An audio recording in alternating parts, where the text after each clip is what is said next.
Passons maintenant aux choses sérieuses. Dans cette vidéo, je vais vous apprendre comment transférer des informations d'une page vers une autre et comment transiter des informations via la barre d'URL. Qu'est-ce que je vais faire? Je suis sur Google, je vais juste taper achat d'ordinateur et si vous regardez dans la barre d'URL, j'ai www.google.com/ point d'interrogation qui etc. Dans cette vidéo, je vais vous apprendre comment transiter des informations via la barre d'URL et vers des pages. Donc, je suis dans mon éditeur, je suis précisément dans la page index.php et j'ai encore une autre page qui est bonjour.php qui est vide. Dans index.php, dans les body, qu'est-ce que nous allons faire? Je vais juste créer un lien qui va me diriger vers bonjour.php.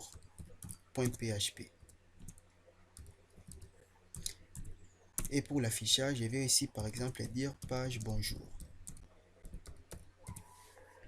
Qu'est-ce que nous allons faire? Grâce à ces liens, nous allons insérer quelques attributs, donc quelques attributs qui vont comporter des valeurs qui vont nous permettre de les récupérer dans la page bonjour.php et vers la barre d'URL. Qu'est-ce que je vais faire? Je suis précisément dans les liens bonjour.php. Je vais mettre un point d'interrogation, regardez très bien. Puis je vais mettre l'attribut nom. Donc je peux le définir ici comme une variable qui va contenir une valeur. Par exemple, Sunda. Puis nous avons aussi besoin d'ajouter aussi la variable prénom qui lui aussi aura une valeur. Donc pour ajouter la variable prénom, je vais séparer la variable nom à la variable prénom. Donc sur ce, je vais ajouter un et commercial, puis je vais ajouter amp, puis un point virgule. Ça, ce sont les notions préliminaires d'HTML, il faut vraiment les connaître.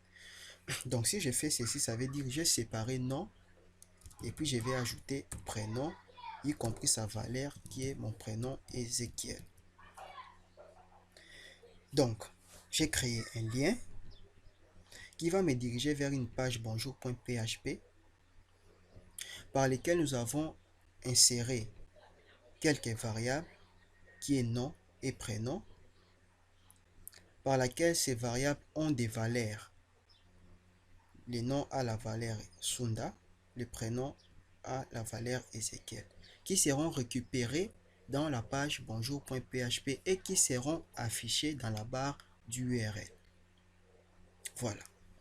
Donc, je vais aller maintenant dans bonjour.php. Je vais mettre une structure de base des codes en HTML. Puis, dans les body, qu'est-ce que je vais faire ici?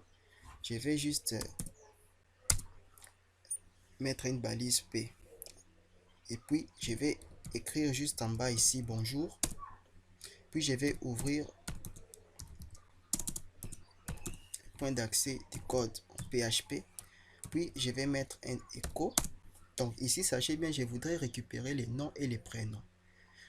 Donc, quand nous allons lancer à la fin du code, quand nous allons lancer le navigateur, ceci va m'afficher bonjour Sunda Ezekiel.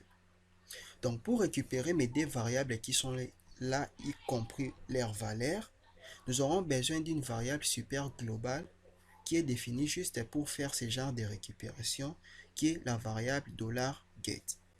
Donc, je vais mettre ici $get. Et $get est un tableau qui va comporter notre valeur nom que nous avons inséré dans la page index.php. Puis nous allons les concaténer avec une chaîne vide pour nous faire un espace. Puis nous allons encore taper $get. Puis le deuxième $get va nous récupérer le prénom. Puis juste à la fin ici, je vais mettre mon point virgule. Donc si je viens dans File, Save All, je sauvegarde le tout. Nous allons lancer notre dossier formation.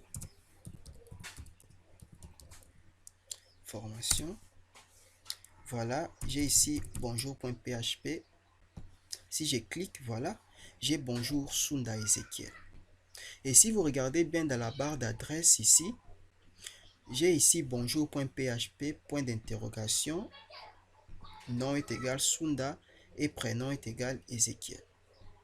Donc, si je rentre, ici, le bonjour est là, puis nous avons récupéré via la variable $get le nom et les prénoms. Surtout les amis, dans cette étape que nous avons affranchie, ne faites surtout jamais, jamais, jamais confiance aux utilisateurs. Sachez que la barre d'adresse, si vous arrivez à une phase où votre site transfère des informations via la barre d'adresse ou bien la barre d'URL, si vous n'avez pas tenu compte de la sécurité, vos utilisateurs mal intentionnés auront la possibilité de modifier votre site ou bien de faire planter les choses. Imaginons par exemple dans la valeur Ezekiel, ici nous changeons, nous mettons par exemple Nathan, Enter. Nous avons ici bonjour Sunda Nathan. Nous avons directement l'affichage du nom Nathan et nous avons la perte du nom Ezekiel. Donc l'utilisateur a modifié la valeur Ezekiel en mettant la valeur Nathan. Donc ceci est possible si seulement vous n'avez pas tenu compte de la sécurité dans votre site.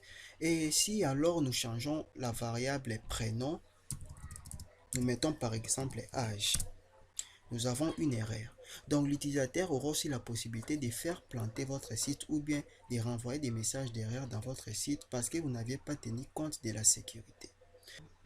Comme exercice que je vous donne, allez-y faire un code PHP. Je sais que nous ne sommes pas encore là, mais faites des recherches, faites-moi un code PHP qui va nous permettre de sécuriser nos deux variables, les noms et les prénoms, y compris leurs valeurs, afin que les utilisateurs mal intentionnés n'aient pas l'autorisation de modifier toutes ces informations.